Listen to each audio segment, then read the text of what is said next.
minha esperança. Cresce logo, filho, que a gente precisa de braço. Qualquer, deixa estar. Se quando tu botar um grande que possa entender as coisas, elas vão ser diferentes dessas de hoje. Ufa, neguinho, ufa, ufa, ufa.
O Núcleo da Expressão foi simplesmente e é o mais importante movimento artístico-cultural acontecido em Osasco.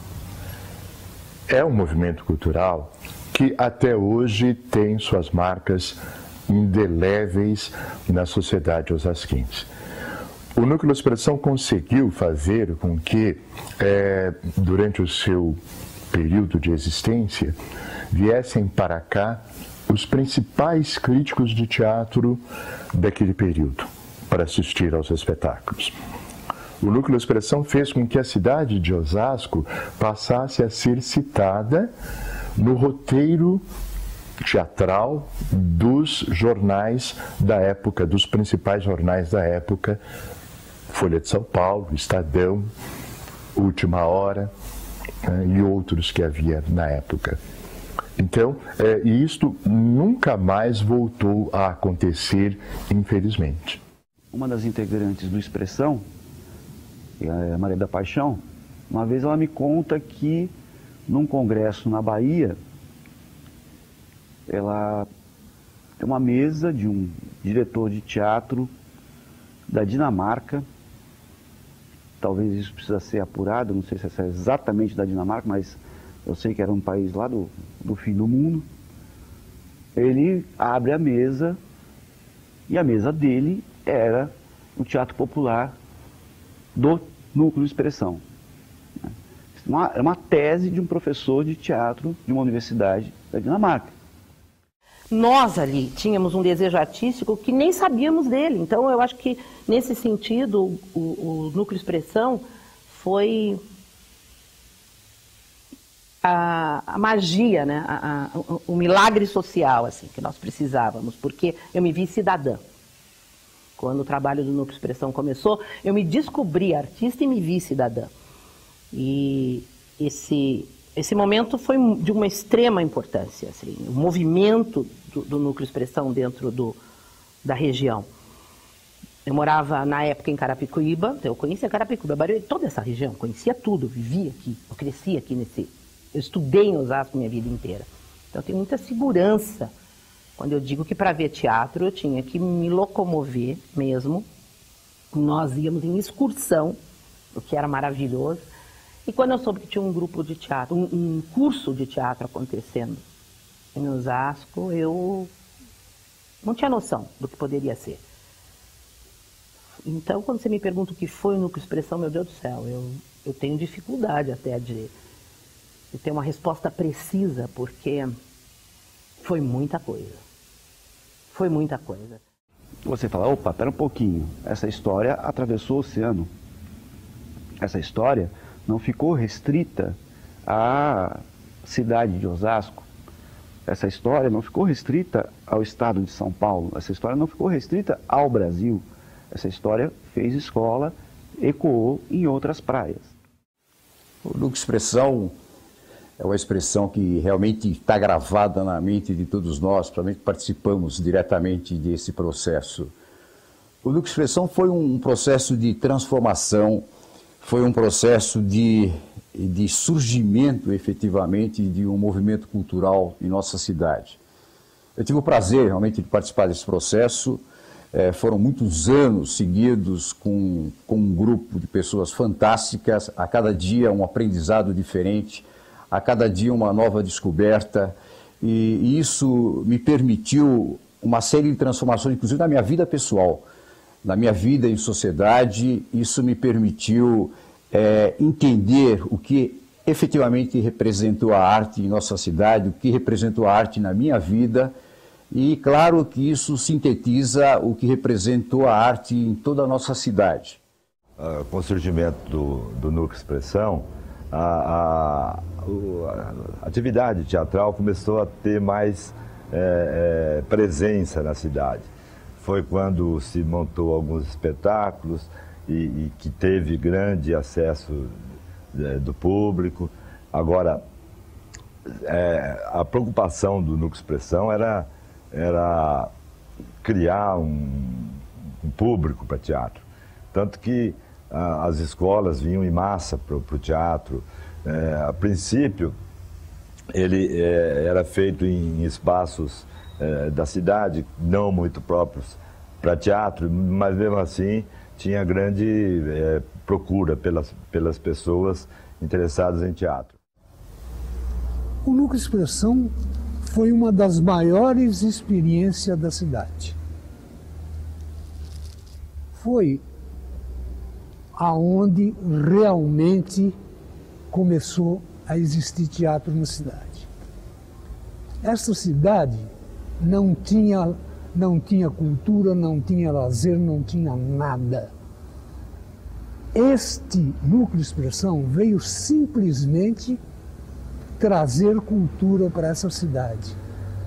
E isso realmente foi uma experiência maravilhosa que Osasco teve. E com o fim do Teatro São Pedro, a gente resolveu formar esse núcleo, o Teatro Núcleo, e percorrer os bairros. E nessa época, realmente tinha alguns grupos de referência que já estavam fazendo esse trabalho. Um deles era o grupo União Olho Vivo, que tinha um trabalho itinerante pela periferia de São Paulo, e tinha o Núcleo Expressão de Osasco, que tinha uma sede, que tinha acabando de construir o seu próprio teatro. Não posso fazer comentários a respeito do Núcleo Expressão sem aludir ao TIO, Teatro Independente de Osasco, que teve um período de muita importância nas artes cênicas do nosso município. O Rubens descobriu que ia ter o Morte e Vida Severina, a última apresentação, que ia para o festival lá na França, em Nice. E a gente foi, aquela leva de gente, mas era gente, umas 15 pessoas, nós estamos assistindo, aí na volta todo mundo empolgado, e o Rubens achou que tinha que escrever um texto. Aí escreveu esse texto, O Rei de Seca e Fome, conversando com o Ricardo musicou. Então, veja bem, na época do TIO, as peças de, vamos dizer assim, de compromisso social já eram a preocupação. E nessa época o Rubens Pinhatari escreveu e acabaram encenando a peça Rede Seca e Fome. O próprio Ricardo Dias, com o seu O Desempregado, trouxe para a peça a sua própria experiência como trabalhador. E nós fomos na igreja lá, ficamos lá passando, o povo gostava, e a peça gostosa de fazer. E eu sei que a gente teve também uma apresentação na Matriz de Osasco. Aí depois eu não sei o que aconteceu, que até hoje não explicaram para mim essa história, nós somos expulsos. Porque a gente acha que estava adentrando muito e também está começando aquele processo político, né? Que o processo político começa em 63. Em 63. E nós fomos viajar para Guaxupé e depois a gente já tinha ido para Itajubá, fomos para Guaxupé.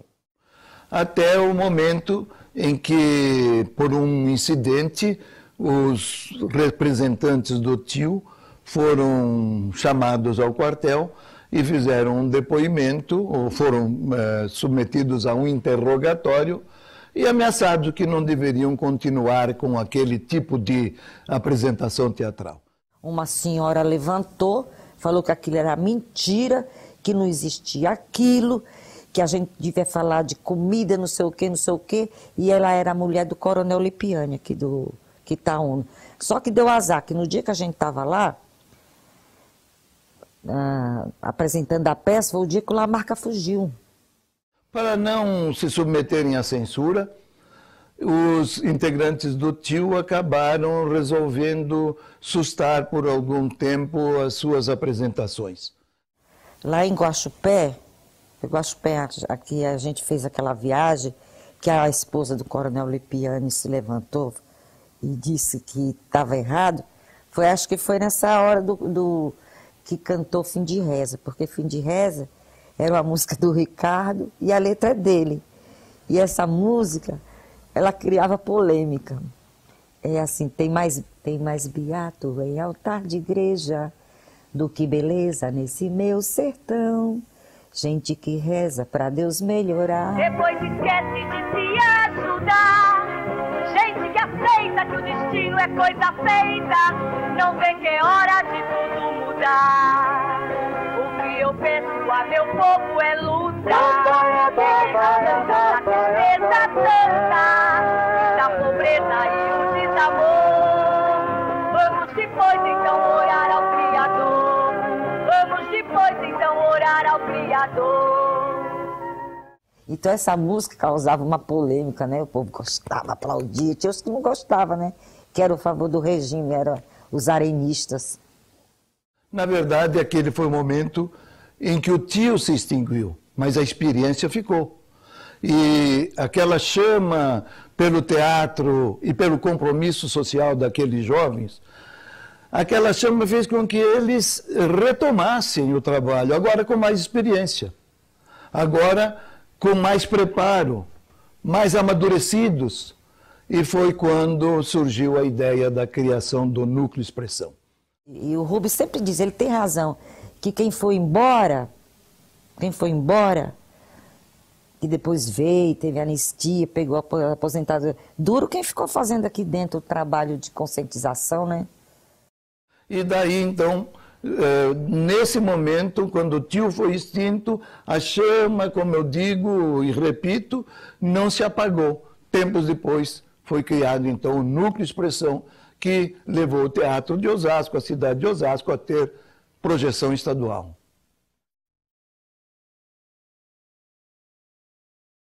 Surgiu um dia em Osasco uns panfletinhos dizendo: leciona-se teatro, procurem a Prefeitura Municipal da cidade.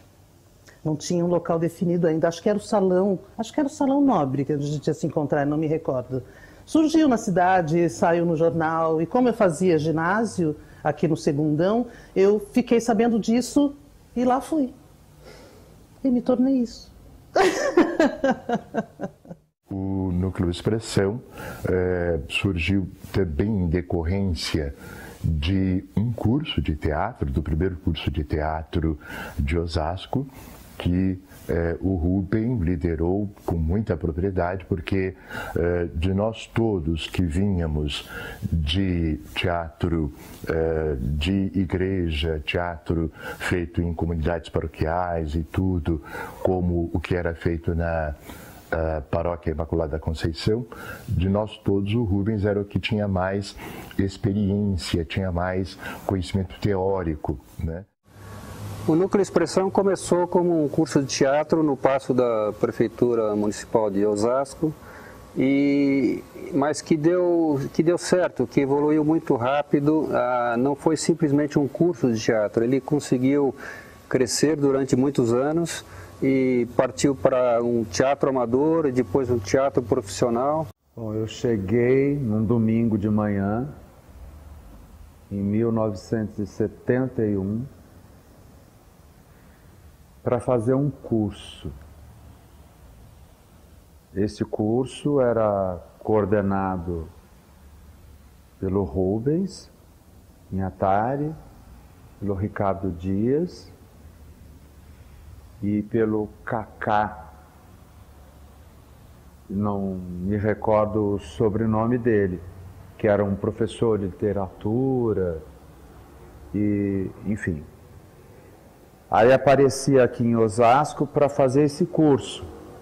Então eu me lembro que foi a minha iniciação no teatro e o meu aprendizado de tudo que eu sou hoje começou na década de 70 com vocês.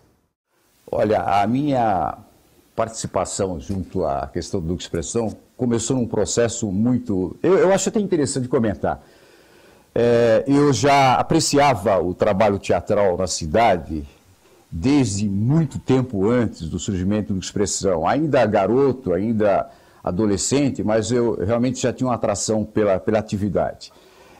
O dia que eu fiz tomei a decisão de efetivamente me inscrever num curso de teatro, eu estava vindo do Exército, por incrível que pareça. Eu fui até Quitaúna e no retorno de Quitaúna eu estava muito feliz por ter sido dispensado efetivamente da atividade militar e tentando identificar o que eu faria. Eis que eu passo em frente à Secretaria da Cultura e encontro lá um cartaz enorme dizendo o seguinte: olha, inscrições para o primeiro curso de teatro. Então, no sentido lúcido e frio da análise, se isso é possível, foi um grupo de teatro que começou com um curso, um movimento teatral. Começou com um curso em dezembro de 71.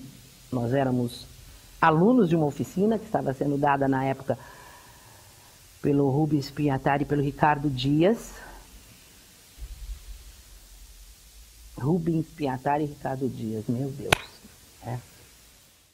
A gente fazia exercícios de improvisação, aulas de voz, discussão sobre política, sobre o teatro profissional que era feito em São Paulo, os atores importantes da época, a história do teatro universal.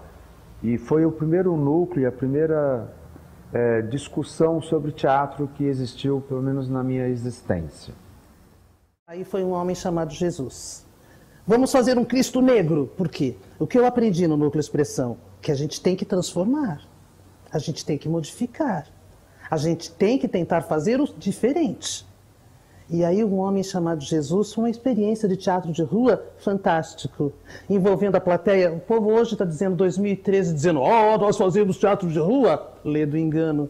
Um homem chamado Jesus tem esse marco nessa cidade de reunir quase 150 atores. Eu acho que foi uma experiência ímpar, um tema muito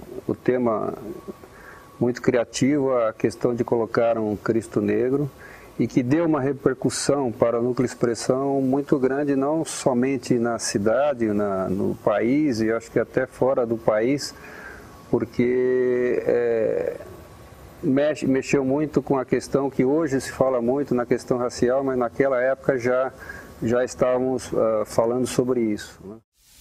Foi uma passeata. Nós saímos na rua chamando a atenção e foi grandioso, porque o trabalho durou de 3 a 4 dias, eu não lembro exatamente o período que foi acontecendo na cidade, mas foram dias na sequência, e a cada dia a coisa ia crescendo, e o povo ia crescendo, e o movimento ia crescendo, e a mídia ia comentando tudo que estava acontecendo no momento, tudo que aquele movimento nosso estava causando. Nós que estávamos fazendo, a emoção era tanta de estar fazendo aquele trabalho, que nós, a moçada lá, nós envolvidos, era uma alegria enorme, era um presente fazer aquilo, era maravilhoso. Ver as pessoas do lado, era uma comoção mesmo. Depois fizemos Um Homem Chamado Jesus, que eu me lembro que era a primeira vez que a gente saía do Paço Municipal, que a gente ia para as ruas fazer o espetáculo, onde o Jesus era um negro, né, o Ricardo Dias, e isso era um um impacto muito forte para todo mundo que via aquela imagem. Descer a Antônio Agu até a estação, depois subir novamente, foi um marco. Foi uma coisa que registrou, foi o que me deu coragem de eu quero mais. E aí um dia, o Rubens, sempre buscando a perspectiva do Teatro Nacional, nos fez estudar João Cabral de Melo Neto. E em João Cabral de Melo Neto nós montamos o Rio, que era uma coletânea de poemas. Um poema que diz muito sobre a questão do Nordeste de uma forma muito poética e que também trouxe mais um tema aí, né, da questão da imigração dos nordestinos. E ficamos em cartaz no Teatro Minto, no salão, que a gente não tinha teatro ainda, no Salão Nobre da Prefeitura Municipal de Osasco. O espetáculo foi feito só para encerrar o curso, mas tivemos que ficar em cartaz, eu acho que uns 2, 3 meses. Tivemos um apoio muito grande na ocasião por parte da Prefeitura, da Secretaria de Cultura, e ali nós já conseguimos mobilizar também uma população enorme, né? Era um espaço limitado, entretanto nós não tínhamos mal de colocar pessoas. E teve nesse trabalho, nessa apresentação, um filminho, um curta, filminho pelo tamanho, viu gente? Um curta que foi feito. Desse curta eu tenho pouca memória, porque aquilo era tão pouca memória no sentido prático, no sentido técnico, porque era tão novo, mas tão novo para mim. Imagina. Eu acho que eu só fiz com a desenvoltura que eu fiz, porque eu nem sabia o que aquela lente significava. De verdade. Era uma coisa fantástica. Então, você ia para a sua natureza, né? Interpretar. E eu via a câmera em movimento, eu via as pessoas girando na minha volta. Quando eu vi o resultado, nossa. Então, era tão lindo ver aquilo projetado. 1972 foi o ano da graça para o Núcleo de Expressão. Início e conclusão do primeiro curso de teatro em Osasco, produção e apresentação do ousado espetáculo Um Homem Chamado Jesus, encenado nas ruas de Osasco, com imensa repercussão no Brasil. Produção do espetáculo O Rio, de João Cabral de Melo Neto, participação no concorrido Festival de Música de Osasco, com a música Contemplação, vencedora do festival, gravação de um disco compacto simples com a música vencedora do lado A, e do lado B, a música Filomena, de Américo Silveira e Hamilton Silva, interpretada pela Amália Laranjeira. A renda oferida com as vendas do disco foi destinada à futura construção do Teatro Expressão. Da minha vez, digo certo com certeza, dessa lida passageira. O fato curioso acontecido nesse ano foi o título de Miss Osasco. Pois é, concedido a Eunice Machado, era aluna do primeiro curso de teatro, representando o Núcleo Expressão. Bom, eu percebi, quando assumi a prefeitura de Osasco, que o Núcleo Expressão era algo importante para a cidade em termos de cultura. E eu não tive a menor dúvida e nem tive nenhuma preocupação de identificar qualquer posicionamento político, ideológico, que eventualmente o Núcleo Expressão pudesse ter. E eu me prontifiquei, modestamente, é claro, né, a dar todo aquele apoio que eu pudesse dar. O pensamento voltado para o Teatro Nacional continuava dentro do curso, e aí nós vamos fazer uma formação de público. Então, foi escolhido uma comédia de costume de Martins Pena, chamada Os Irmãos das Almas. A direção foi do Ricardo Dias, eu fazia uma Benona, eu acho que era isso, uma mulher toda caliente, uma mulher toda Ui, ui, ui, atrás do Moisés da Rocha, meu Deus, do Moisés Américo. Agora eu fui lá para o samba pé de passagem, me desculpe. Os Irmãos das Almas foi uma experiência já de teatro, de palco, e que a gente acabou atuando durante muito tempo, teve mais de 45 mil espectadores. Foi uma peça que a gente não esperava tanto público, tanto de estudantes, quanto de operários, quanto de público em geral da cidade, e que deu para nós uma experiência muito grande como ator, e a gente conseguiu ali fazer uma troca de experiências muito grande. Foi um espetáculo incrível, porque nós não tínhamos ainda essa percepção da identidade da cidade com a comédia. Eu lembro que nós estávamos dentro ainda de um período político muito crítico no país, ainda as pessoas ainda muito presas a certos valores impostos até por aquele momento político, e a comédia parece que ela casou direitinho nesse processo, porque permitiu realmente que o público, a sociedade pudesse se descontrair e claro, se descontrair, rir, acompanhando inclusive uma obra literária nacional, né? Os Irmãos das Almas é uma comédia. E eu acho engraçado, sabe o que eu estou pensando agora? Que eu digo para os meus alunos sempre que eu comecei a fazer comédia muito tempo depois que a minha carreira já estava caminhando, e eu vou ter que consertar isso. Eu fazia aquilo e fazia a graça sem saber o que estava fazendo. Porque eu sabia que estava atuando, eu sabia tudo isso, mas não tinha. Nós tínhamos um movimento de amor, nós tínhamos um movimento de entrega. Era tão maravilhoso poder estar ali falando para aquelas pessoas todas, formando uma plateia. Porque nós precisávamos encontrar uma maneira de manter esse trabalho. E o Ricardo e o Rubens, na época, tiveram a ideia de montar um trabalho que trouxesse público, que interessasse, que o boca a boca, eu sabia falar assim, naquela época eu não sabia, que o boca a boca trouxesse a plateia, e trouxe.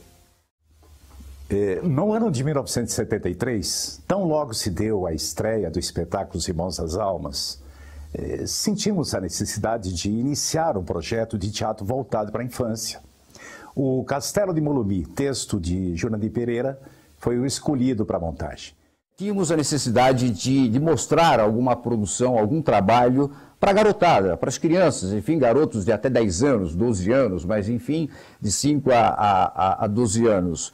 Foi quando se decidiu a produção do infantil Castelo de Molumi. Matageste, Matagestinha, foi sensacional. Lembro de Otávio Domingues. Lembro de Orlando Batistin, lembro do mestre coruja Moisés Américo, lembro do reizinho Ricardo Dias e da direção do Rubens. Isso também foi um negócio fantástico, né? Porque até então a cidade de Osasco, enfim, todos nós, ninguém tínhamos ainda, ninguém tinha visto efetivamente esse movimento cultural na cidade. E o meu tamanho, eu sempre fui uma negrona, e aí os enfrentamentos. No teatro, na televisão, tem essas coisas de... Tem que ter mulher de 1,5 metro que faz uma fantasminha. Mas o que eu aprendi de 1969 até 73 me deu recursos para que eu fizesse... Ainda fiz uma assombração de colã branco. Sabe, assim, inteirinho branco. E com essa bundona que eu já tinha... Pode falar bundona aqui? Eu já era uma mulher fruta e não sabia, na época do Castelo de Molumi, de Jurandir Pereira. Me alimentou, tudo isso me alimentou muito. Tenho dentro de mim ainda Matagesdi, Matagesdinha, eu adoraria fazer de novo. Cumprimos uma longa temporada com a peça, com apresentações de segunda a sexta pela manhã e à tarde. Um público aproximado de 40 mil crianças passou pelo espetáculo, um grande sucesso do projeto. Durante o dia, sessões do infantil. À noite, Os Irmãos das Almas completava a programação. Juntos, atingiram cerca de 85 mil espectadores. Estava iniciado o processo de formação de público para o teatro em Osasco. Em 1973, os sucessos dos espetáculos Irmãos das Almas e o Castelo de Molumi foram tão encorajadores que nos levou a um outro projeto único. Por iniciativa do Ricardo, nos unimos para realizar em Osasco o primeiro Festival Nacional de Poesia. Com inscrições e trabalhos de vários estados, as poesias foram teatralizadas para um júri que premiou as vencedoras. O evento das apresentações ao júri foi realizado no Largo de Osasco, em vários pequenos palcos montados. A final foi realizada na Associação Atlética Floresta. Ainda nesse ano, o Núcleo Expressão organizou o segundo curso de teatro em Osasco, administrado pelo Ricardo. Há um detalhe, esse curso, o segundo curso, iria projetar o GENI, Grupo Experimental do Núcleo Expressão. No meio do ano de 1973, sentimos a necessidade de ter uma casa própria. Então nós alugamos um terreno na rua Minas Bogazian com o objetivo de construir um teatro. Outra iniciativa ousada do núcleo. Com parte das arrecadações do espetáculo Os Irmãos das Almas e o Castelo de Molumi, também vendas do disco Contemplação, um livro de ouro para contribuições espontâneas e empréstimos bancários, iniciamos a construção do pavilhão onde seria o Teatro Expressão. Então, um teatro simples, espaçoso, plateia com bancos coletivos para 450 pessoas, camarins, palco, banheiro, área para circulação, cabine para comando de iluminação e som, e o milagre estava a caminho. Estava surgindo, por iniciativa do Núcleo Expressão, o primeiro teatro da região oeste da Grande São Paulo. Estávamos felizes, orgulhosos e endividados. Mas, enfim, começando a construção do teatro, foi uma aventura, assim, maluca. Né? Maluca por quê? Porque você tinha que construir uma unidade, um ambiente onde, primeiro, você iria receber pessoas da sociedade. Então, havia uma preocupação muito grande com o aspecto da segurança dessas pessoas. Ao mesmo tempo, você não tinha recursos para construir algo muito representativo no campo da infraestrutura, da alvenaria, porque não havia recursos para isso. E todos esses recursos tinham como origem realmente o ingresso. Rua Minas Bogazian. Não esqueço. Eu posso esquecer qualquer endereço, posso esquecer qualquer número, posso esquecer meu nome. Incrível. Mas eu não esqueço. Rua Minas Bogazian. Era uma portinha. Então, quando você chegava na porta, parecia que sabe Harry Potter? Tem uma portinha, uma coisa e abre, de repente, um universo lá dentro. Era esse o nosso espaço físico. O Núcleo Expressão era minha caixa de Pandora, meu universo de vida surpreendente, tudo isso, porque eu sempre brinco de dizer assim, eu adoraria dizer, gente, eu nasci querendo ser atriz, mas não é verdade. Eu nasci querendo ser muita coisa. Grande parte de estudantes da época vinham para o teatro e talvez fosse a única chance que eles tinham de ver o teatro. E isso a gente comprova, passado já tantos anos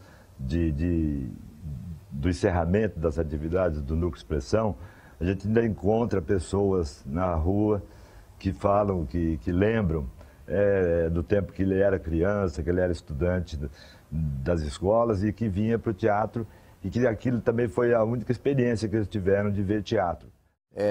Uma estrutura de madeira muito grande representando o que foi o processo de... No início eram bancos que viraram realmente umas poltronas estofadas, com o passar do tempo, um palco que permitisse uma altura suficiente até para trabalhar, para explorar no processo cenográfico dois ambientes, um à base e outro superior, um camarim, uma estrutura de iluminação. Aliás, eu até hoje trago ainda na memória o sistema, a tecnologia que nós utilizamos na época no campo da iluminação para dar maior ou menor abertura de luz, resistências, ainda foi um processo muito convencional na época. Nós usávamos lá sei lá, um barril de madeira enorme com água e sal, usando de um critério físico aí fantástico para poder gerar energia, iluminação, né? Ergue cordinha, a luz fecha, abaixa a cordinha, a luz abre, um negócio que tecnicamente eu ainda não consegui dominar, mas que era fantástico na época. A partir do momento que foi construído o teatro, aí o trabalho ficou mais consistente. Aí passou-se a ter um espaço próprio para teatro, todo o tempo à disposição do trabalho teatral. E então o trabalho começou a ter uma presença maior na cidade e também começou a despertar nas pessoas um interesse maior em conhecer o que se fazia ali no teatro. Por iniciativa e dedicação do Ricardo, o segundo curso de teatro foi um sucesso. Sob a sua orientação foi produzido o espetáculo Consumo e Incomunicabilidade e Assim Dizem os Poetas. Trabalho de encerramento do curso com várias apresentações no Salão Nobre do Paço Municipal. Desse trabalho nasceu o GENE, Grupo Experimental do Núcleo Expressão. Libel a Sapateirinha foi o meu primeiro espetáculo onde eu fiz um papel de homem. Eu fiz o pai da Libel. Foi interessante, com bigode, foi bem interessante. O que foi? Foi a inauguração do Teatro Expressão, que é onde a gente se sentia gigante, porque todo mundo que estava no elenco soube pregar um prego na madeira, soube carregar uns lençol para pôr na parede, soube limpar o chão, soube ajudar os Gianazzi na colocação do cenário. Então nós fizemos Libel, público infantil. Foi inesquecível, emocionante sentir aquela realidade. Alunos do Colégio da Campesina, como era conhecido na época, fizeram o teatro e a nós transbordar de alegria. Logo em seguida, as luzes se apagaram e teve início Libel a Sapateirinha, de Jurandir Pereira. O primeiro espetáculo para a primeira plateia do primeiro teatro da região oeste da Grande São Paulo. Então nós estreamos numa sexta-feira com um trabalho de teatro infantil, Libel a Sapateirinha. E eu quando eu comecei a fazer teatro profissional, que eu fiz uma peça infantil, eu lembro do Silnei Siqueira dizendo assim, mas você tem uma habilidade... Gente, uma habilidade com criança, nós tínhamos lá dentro, quando eu fiz Libel a Sapateirinha, 300 crianças, uma 300 a 400 crianças. Foi impossível não chorar. Ao final da apresentação, todas as crianças, com palmas compassadas, entoaram um parabéns a você. Mais uma importantíssima etapa vencida pelo Núcleo Expressão. Aí, na sequência, porque era um teatro de repertório, posso dizer isso? Era um teatro de repertório que nós queríamos fazer. Então, após Libel a Sapateirinha, quer dizer, conjuntamente a Libel era um infantil, à tarde nós ensaiávamos O Santo e a Porca. O Santo e a Porca foi o primeiro trabalho que nós tivemos uma direção de alguém que veio de fora. Aquilo para nós era até muito engraçado.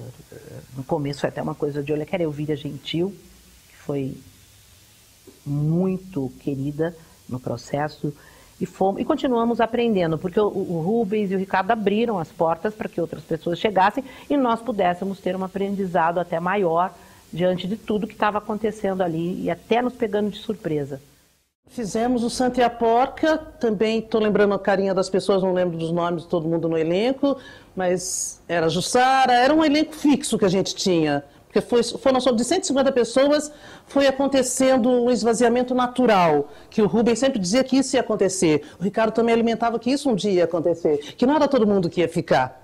Então, nós éramos esse elenco. Na sequência, o Rubens teve a ideia de trazer um diretor de fora, uma diretora, que foi a Elvira Gentil.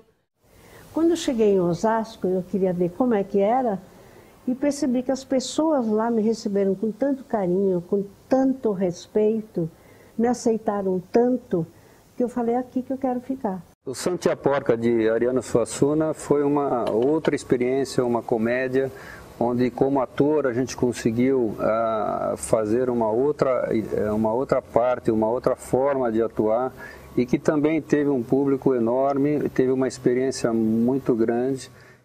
Porque a casa recebia muito bem todo mundo e as pessoas vinham, e era um espaço muito bonito de trabalho, com coxia, camarim, e a gente ali, né, trabalhando, limpando, e literalmente, Moisés!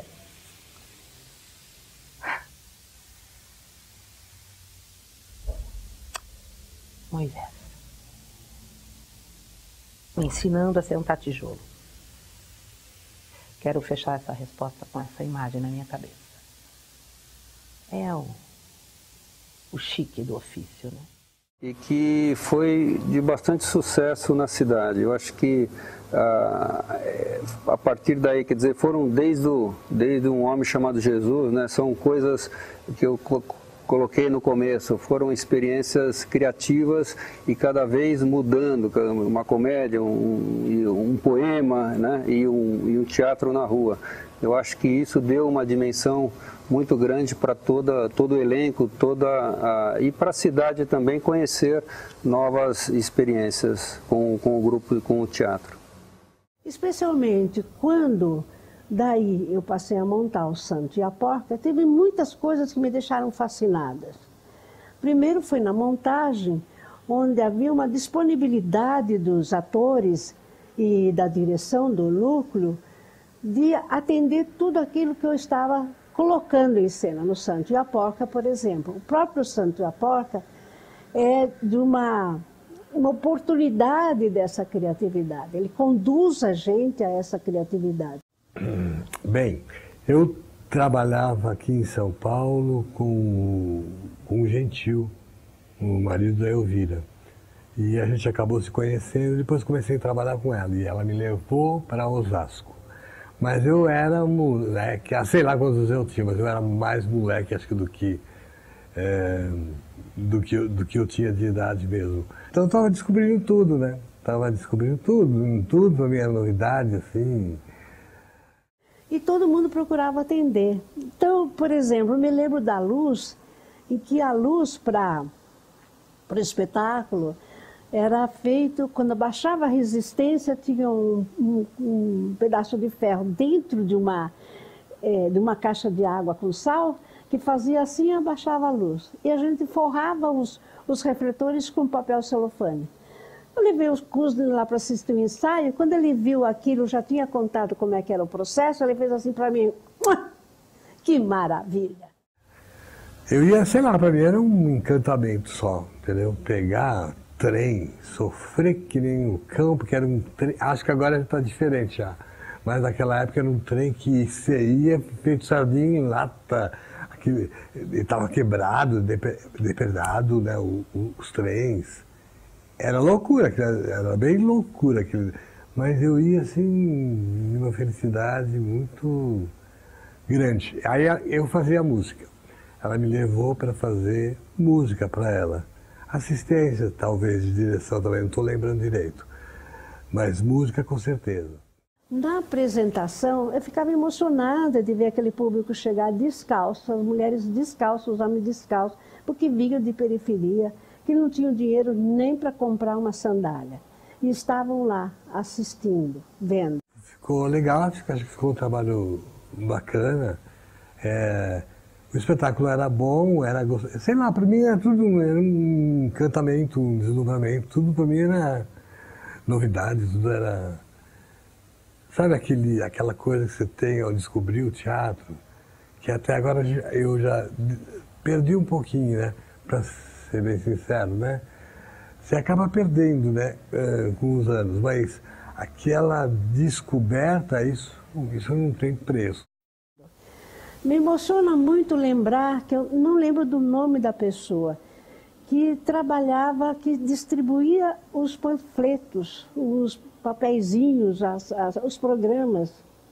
Que houve uma briga uma vez entre ela e uma atriz, e a atriz falou, você fique no seu lugar, que você entrega panfleto. Ela falou, eu, com muito orgulho, eu estou com vocês e entrego com maior orgulho. Não preciso ter essa vaidade que você tem, não é preciso.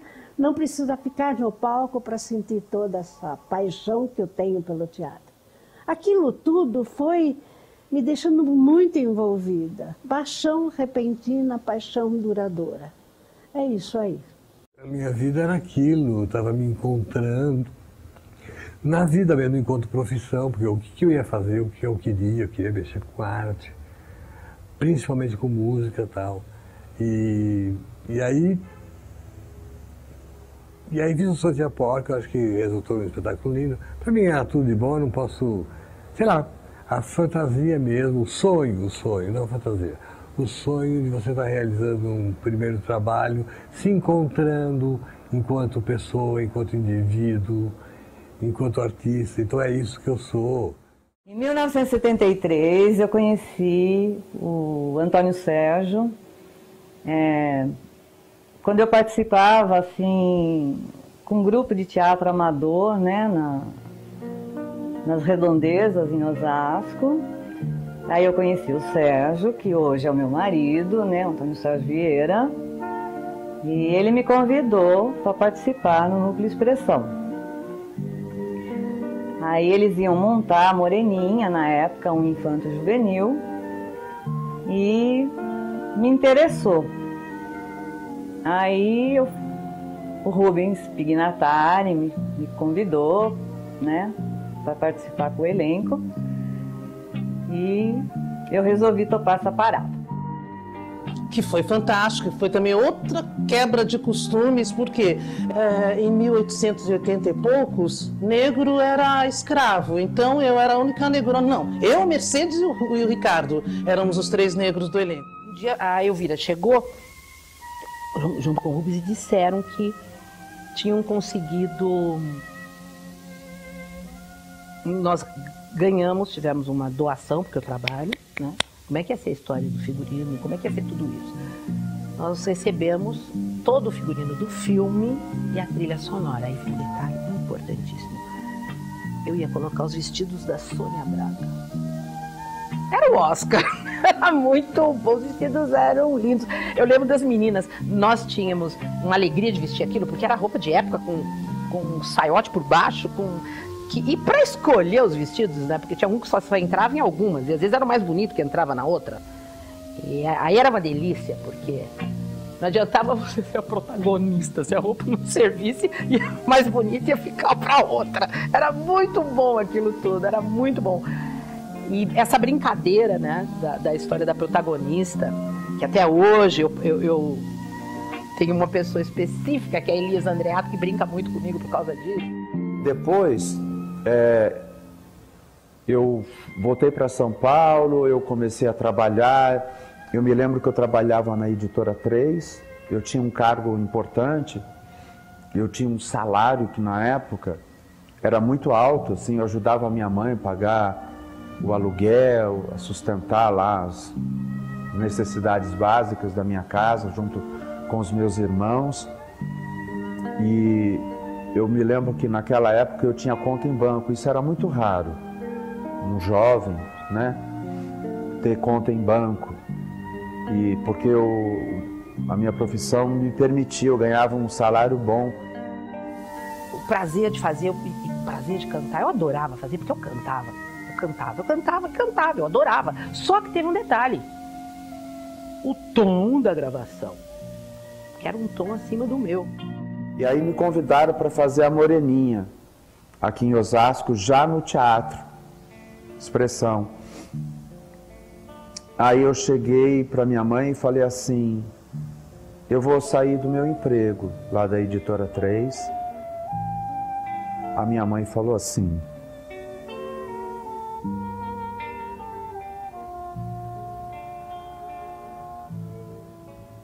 faz o que você quiser. Eu me lembro que eu pedi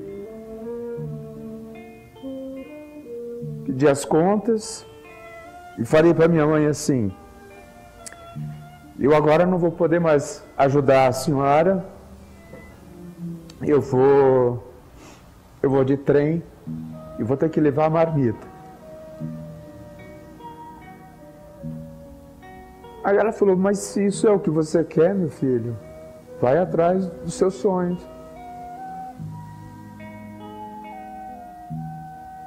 E foi assim, eu deixei meu emprego lá na Editora 3, peguei a marmita e vinha fazer a moreninha aqui, mas eu vinha tão feliz. Eu estava realizando uma coisa tão importante na minha vida.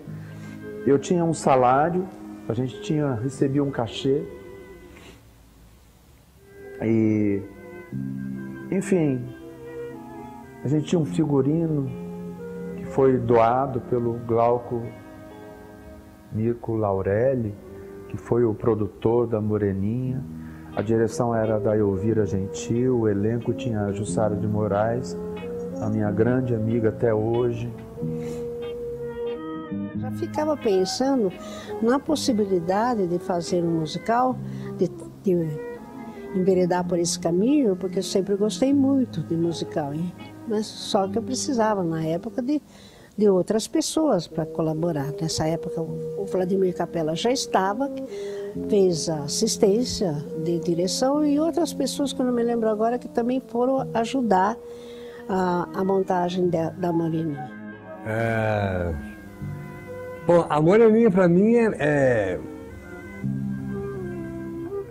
a história em si, a peça, tudo já era muito legal, muito legal. Aí teve aquele lance do Glauco Mirko Laurelli ceder as roupas, né, do filme, que eu também já tinha assistido, que foi a Sônia Braga quem fez, e que eram roupas muito bonitas. Cedeu também a trilha sonora, e com essa trilha sonora eu retrabalhei para o espetáculo. Mas o mais importante para mim, que me deu muito incentivo, foi quando Regina Helena, muito minha amiga, na época era jornalista da Folha da Gazeta, e ela me falou, ela me disse, por que você não pede emprestado os figurinos do filme A Moreninha? O Glauco vai te emprestar, sem problema nenhum. E eu atrevidamente fui lá, falei com ele, e ele me falou, tudo bem, pode pegar. Nós pegamos uma perua de Osasco, alguém arrumou essa perua, e fomos para lá. Pegamos todas as roupas, então era uma beleza, porque eram roupas lindíssimas do filme, e então foi muito saboroso fazer tudo aquilo, todo mundo muito bem vestidos, e aí continuávamos ainda fazendo aquela iluminação que eu falei, com água e sal, e os refletores vestidos de celofane, mas fazia um efeito muito bom. Era um jeito que a gente sabia fazer e é um jeito que Osasco aceitava, com um grande prazer. Então, algumas músicas que ele usava no mar, eu usava na cidade. Algumas coisas eu inverti para segundo a necessidade do espetáculo. Agora, quanto a ser ator, eu não sei, eu devo ter sido mesmo empurrado, né? Porque eu era meio tímido, era muito tímido. Eu era muito ruim, a verdade é que eu era muito ruim como ator. Mas tadinho, né? Fico pensando, estava começando, né? Me deram a chance de começar. São coisas que eu faço hoje com essa molecada. Às vezes alguém assiste algum espetáculo meu e fala, não, mas a molecada está inexperiente, mas vai aprender. A Moreninha foi, para mim, a maior experiência por ser o protagonista, mas não só por isso, porque a peça permitia fazer dançar, cantar, interpretar, chorar, quer dizer, acho que foi uma experiência muito boa e agradeço aí, na época a Elvira Gentil, né, que acabou decidindo por isso. Então tinha o papel para Mercedes e para o Ricardo, mas não tinha o papel para Maria da Paixão, porque era negra, não sei o que tem que se escrever para negro, mas num avant-garde, numa loucura novamente de montar um teatro na cidade, fazer um curso na cidade, o Rubeta disse, a Paixão faz, e ela canta. Então eu fazia Dona Violante, todo de amarelo, cantando jure não seja mais intrometida, querida. Então eu cantava isso para muitos alunos e foi uma quebra de novo de paradigma, porque não precisei usar luvas brancas, não precisei fazer maquiagem mais clara, não. Era a minha cara e a minha convicência de atriz, no que eu tinha aprendido, tinha o meu instinto, mas eu aprendi com as pessoas a domar ou a dirigir. Então essas foram as 3 peças que nós participamos ativamente com um elenco já reduzido, mas que era a história do Núcleo Expressão. Eu lembro muito bem quando nós fizemos a Moreninha, o Rubens pegou no meu pé: você é competente, você vai conseguir fazer esse espetáculo, que era uma grande produção, né, no momento, e ele me cobrou muito, e essa cobrança eu levei para a vida toda, porque foi um grande aprendizado, e ele, como diretor, sabe, passou para a gente a grande experiência, né? E quando eu passo em frente ao Teatro Expressão, a peça que mais me lembra é a Moreninha, porque é coisa de cheiro, não existe mais o teatro. Agora é uma quadra, eu sempre passo lá, eu lembro de cheiro de maçã, cheiro de lanche, eu lembro cheiro da pipoca, eu lembro todas essas coisas. E eu fico pensando, uma vez eu vou muito ali, porque a minha irmã mora naquela rua, e uma vez eu disse assim: ai, estou sentindo o cheiro de maçã. Minha irmã falou: mas não tem maçã. Eu falei: a maçã do Núcleo Expressão, que todo mundo levava uma frutinha para comer. Mas aquilo era uma festa. A gente sentava na cadeira, põe os pés ali em cima, aquele saiote. Gente, como foi gostoso fazer a Moreninha.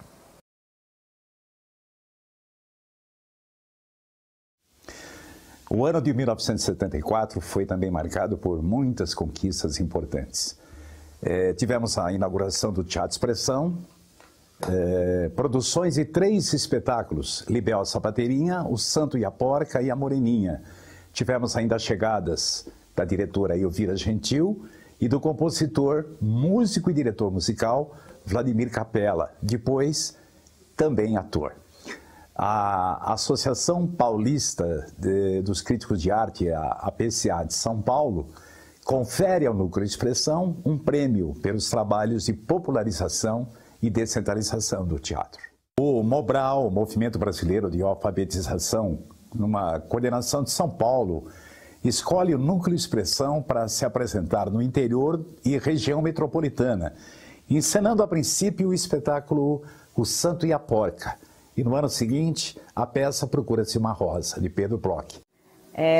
Também fiz o Procura-se uma Rosa, que nós tínhamos um contrato de viajar pelo interior, né? Nós levamos também, acho que durante um ano, esse espetáculo. Também teve muito sucesso.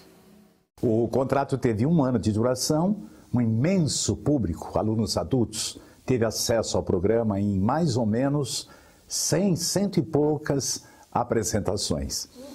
Já no final de 1974, recebemos uma proposta do dramaturgo e diretor do grupo União e Eu Vivo, o amigo César Vieira, para produzirmos o espetáculo O Evangelho segundo Zebedeu, de sua autoria, para representar o Brasil no Festival de Teatro Popular em Wrocław, Polônia. As despesas da viagem, estadias e cenários seriam por conta do festival de Madrid, Espanha, até Wrocław, na Polônia. Do Brasil a Madrid, teríamos que arcar. Então, nós decidimos buscar ajuda junto ao poder público. Marcou-se, então, uma audiência com o prefeito Francisco Rossi de Almeida. Fomos muito bem recebidos e, ao final da nossa explanação, ficamos estupefatos ao ouvir que não poderíamos ser atendidos pelo fato do convite ter origem de um país comunista. Agradecemos e voltamos mudos para casa. Para ser franco, eu não me lembro desse episódio. Não tenho nenhum vislumbre em termos de lembrança desse episódio.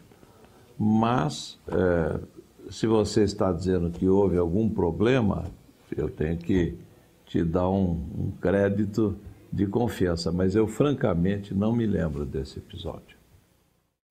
Mas nos meses seguintes, o prefeito, iniciativas pessoais, programou uma apresentação especial do espetáculo Santia Porca no Ginásio Independência, com ótima arrecadação destinada ao núcleo e com a nossa produção seguinte, já no início de 1975, fomos presenteados com o estofamento da plateia do teatro, trazendo conforto aos bancos coletivos. Em troca, realizamos a estreia do espetáculo Morte e Vida Severina sem cobranças dos ingressos. Formado pelos alunos do segundo curso de teatro e coordenado pelo Ricardo, o Gene foi talvez a mais emblemática atuação nos trabalhos de interiorização do teatro na cidade de Osasco, em 1974. Saindo do segundo curso de teatro, esse grupo se propôs a ir à periferia, né? Não só com a intenção de formar público para o teatro, mas também de dizer algo para aquele povo. Ter a experiência de fazer teatro de rua.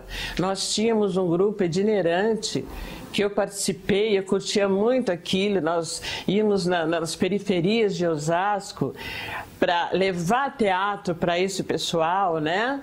E era uma novidade na época, então significou muito para mim, foi um aprendizado muito grande. Fazer teatro fora, fazer teatro no palco, né? No próprio teatro, foi assim uma importância muito grande. E aí, um dado interessante é que nós tínhamos no grupo um pessoal que a gente denominava de equipe de retaguarda. Eram umas 20 pessoas que iam para os bairros, faziam o levantamento de local, isso nas associações de bairro, local que era apropriado para a gente se apresentar. Visitavam todas as instituições do bairro, ia de casa em casa convidar as pessoas para ir assistir o espetáculo no dia tal. Essa ação começava em torno de 30 dias antes. Um mês antes, essa equipe ia para o bairro e preparava toda a chegada do espetáculo para aquela população, que nunca tinha ido ao teatro, né? Depois de assistir ao espetáculo, fazia-se um bate-papo com os moradores, com as pessoas que assistiam ao espetáculo, desde criança, papagaio, periquito, cachorrinho, todo mundo participava da festa. Bom, depois da Moreninha, o Núcleo Expressão resolveu montar o Morte e Vida Severina.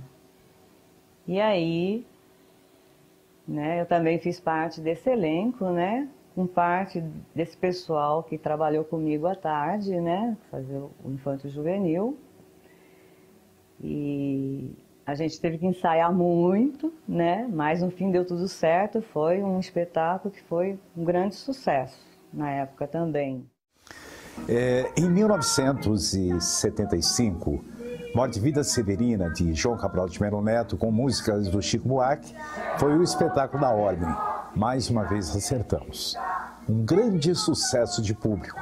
O espetáculo abriu caminhos para o Núcleo Expressão se apresentar em teatros da capital. Olha, foi Tuca, Teatro da GV, Teatro Bandeirantes, Teatro Aplicado, percorrendo ainda o circuito universitário da capital, região metropolitana e interior do estado. Por onde estava programado, os ingressos esgotavam-se com dias de antecedência. O Núcleo Expressão não mais pertencia somente a Osasco. Tornou-se o grupo mais procurado para ser programado. A partir de Morte e Vida Severina, ficávamos em média 4 meses e meio em cartaz em Osasco e passávamos cerca de 5 meses em turnê. Morte e Vida Severina subiu ao palco mais de 220 vezes e foi vista por cerca de 120 mil espectadores.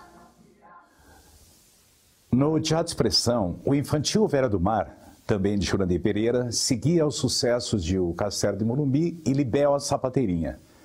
Como convidado para dirigir o espetáculo, trouxemos o amigo, produtor, ator e diretor Celso Franceschi, também responsável pelo grupo Núcleo, que realizava um brilhante trabalho de resistência cultural.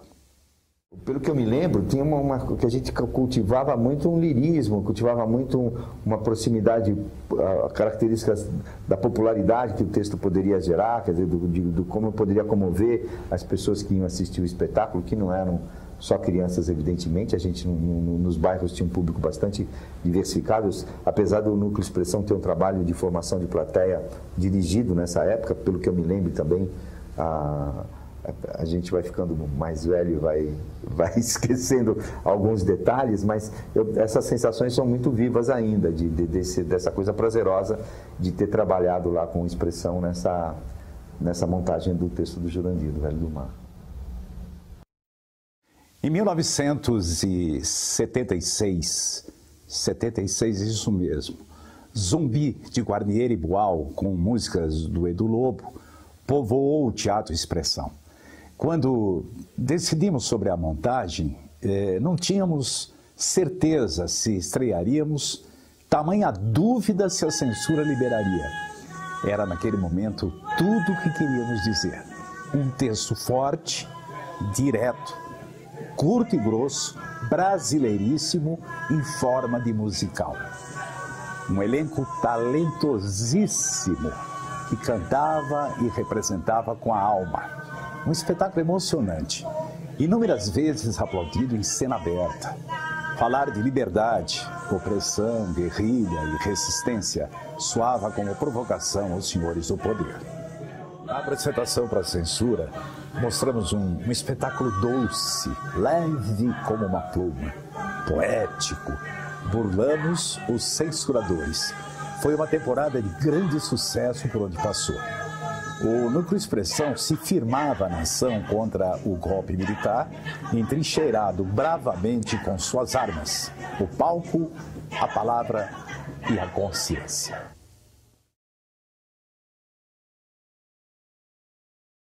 E os espetáculos que eu fiz foram O Santo e a Porca, Irmãos das Almas. Eu dirigi, fiz uma direção maravilhosa, posso dizer isso, sem falsa modéstia, de um espetáculo chamado Muro de Arrimo. Muro de Arrimo permaneceu em cartaz 2 anos, com apresentações no Teatro Expressão para 36 mil espectadores. Percorreu a capital, cerca de 45 cidades da região metropolitana e interior, 3 corações de Minas Gerais e Campo Grande, Mato Grosso do Sul. Ao todo, realizou 234 apresentações para um público estimado em 92 mil espectadores. Com ele, conseguimos saldar 2/3 das nossas dívidas. As esperanças renasciam.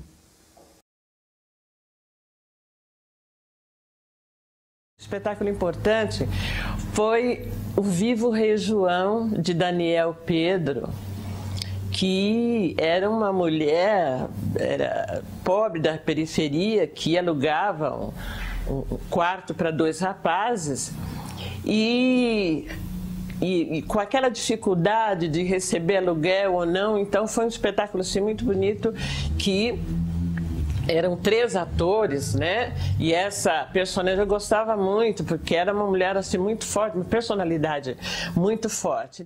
Estimulados pelo excelente resultado obtido com o Muro de Arrimo e ainda realizando apresentações, em 1978 produzimos um texto inédito, um autor da cidade, Daniel Pedro.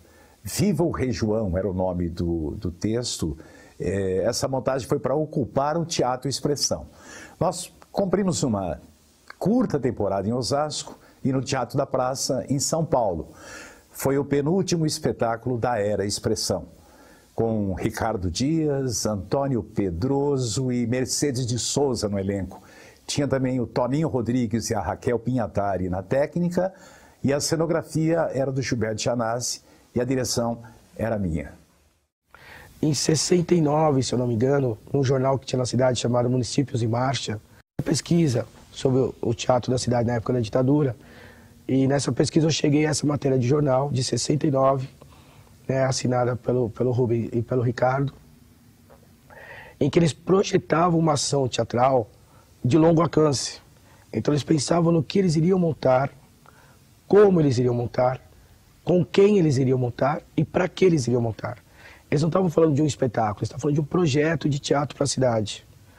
Se nós formos para pensar que entre essa matéria, se não me engano, é de setembro, mas eu não tenho certeza, de 69, para a realização do núcleo a partir de 71, né, a gente tem um trabalho em progresso, a gente tem uma projeção, a gente tem uma preocupação de criar uma cena teatral na cidade. Isso em si só já é revolucionário. Em 1978, o núcleo já começava a agonizar, com sérias dificuldades financeiras que se arrastavam desde 1974, por conta da construção do teatro e com o agravo das saídas do Moisés e Ricardo, que naquele período precisaram priorizar seus projetos de vida profissional e pessoal, o que era um direito inquestionável. Permanecemos, o Gilberto e eu, para a dura empreitada de resistir ao fechamento do Teatro Expressão e, consequentemente, o fim do sonho. E Núcleo Expressão. E esse movimento foi o início de muita coisa na vida de muita gente. Na expressão exata da palavra, foi um movimento de cidadania. É isso. No final do mesmo ano, fomos informados que os proprietários iriam colocar o terreno do Teatro Expressão à venda. Foi o início do fim, anunciado.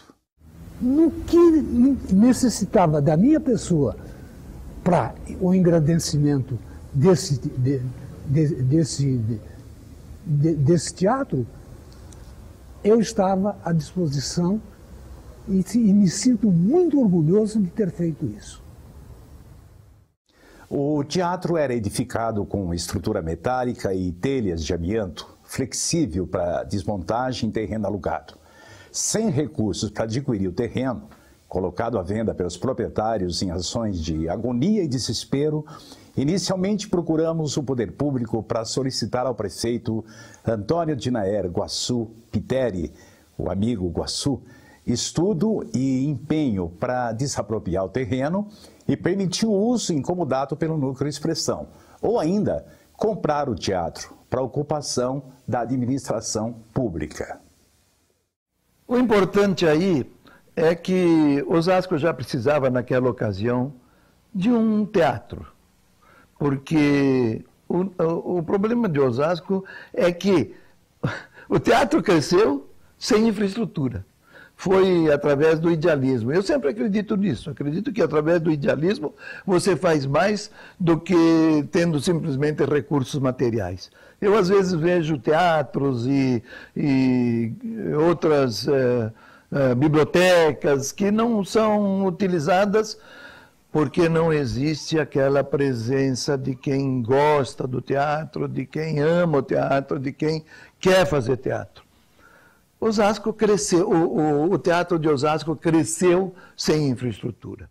Invocamos também a Câmara dos Vereadores para, quem sabe, apontar um caminho, uma solução que impedisse o cerramento do Núcleo Expressão. Nada aconteceu. Bom, ficou a sensação, o sentimento de abandono. Olha, até hoje, quando penso, eu concluo que tanto Câmara quanto o Poder Executivo da cidade sofriam de falta de interesse, sensibilidade e, principalmente, obtusidade córdia. E essa formação de público foi muito importante porque ela prossegue até hoje. Os produtores de teatro, as pessoas que trabalharam no Núcleo Expressão, hoje são atores, diretores que continuam atuando. Então veja bem a importância daquela iniciativa, daquele primeiro momento, aquela essência, aquela semente que foi plantada, ela foi tão fértil, tão produtiva, que hoje você pode pegar um jornal e ver que tem um nome de algum diretor, de algum ator, algum produto na praça que provém daquele primeiro contato com o teatro, com o Núcleo Expressão na década de 70. O Núcleo Expressão, para mim, significou tudo, porque foi uma opção definitiva a respeito da carreira que eu deveria seguir, da profissão que eu deveria ter, que eu iria ter, inclusive, né, nos anos seguintes, foi a certeza de ter encontrado aquilo que realmente gostaria de fazer. E o mais importante de tudo, foi algo de um valor social muito importante naquele período. Além de estar fazendo aquilo que eu gostaria de fazer, aquilo que eu queria fazer, tive a certeza de que estava tendo uma função social. Fechar as portas de um teatro, eu acho que tem a mesma dimensão de fechar as portas de uma escola, tem a mesma dimensão de você fechar as portas de uma biblioteca, enfim. Você inicia um processo de emburrecimento, porque você não tem mais aquele ponto para ir beber, para ir ouvir, para ir aprender, para debater, para criticar. Você não tem mais aquele palco. O palco do Teatro Expressão foi o primeiro palco que eu, enquanto músico, subi na minha vida em 79. Você não tem mais aquele palco para acessar. Então, fechar um teatro é um processo de voltar à Idade das Cavernas.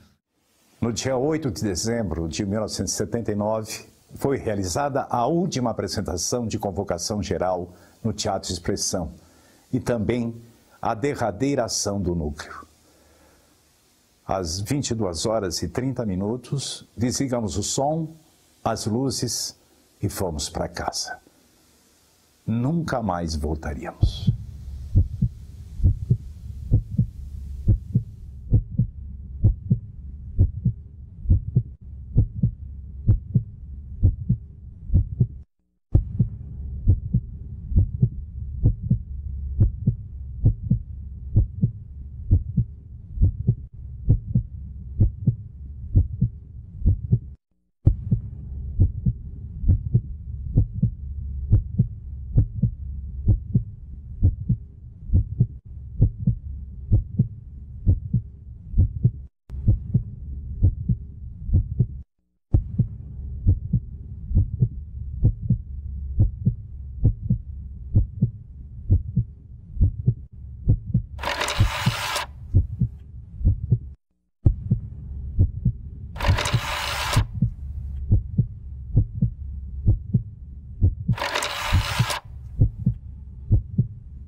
Com uma incrível façanha de superação, empreendedorismo, resistência, fé e coragem, o Núcleo Expressão de Osasco ocupa um lugar na história como referência na luta pela liberdade, direito à livre expressão e pensamento, fazendo da arte um canto de libertação do seu povo, praticando a revolução pela palavra, consciência e estética do belo e do amor ao próximo.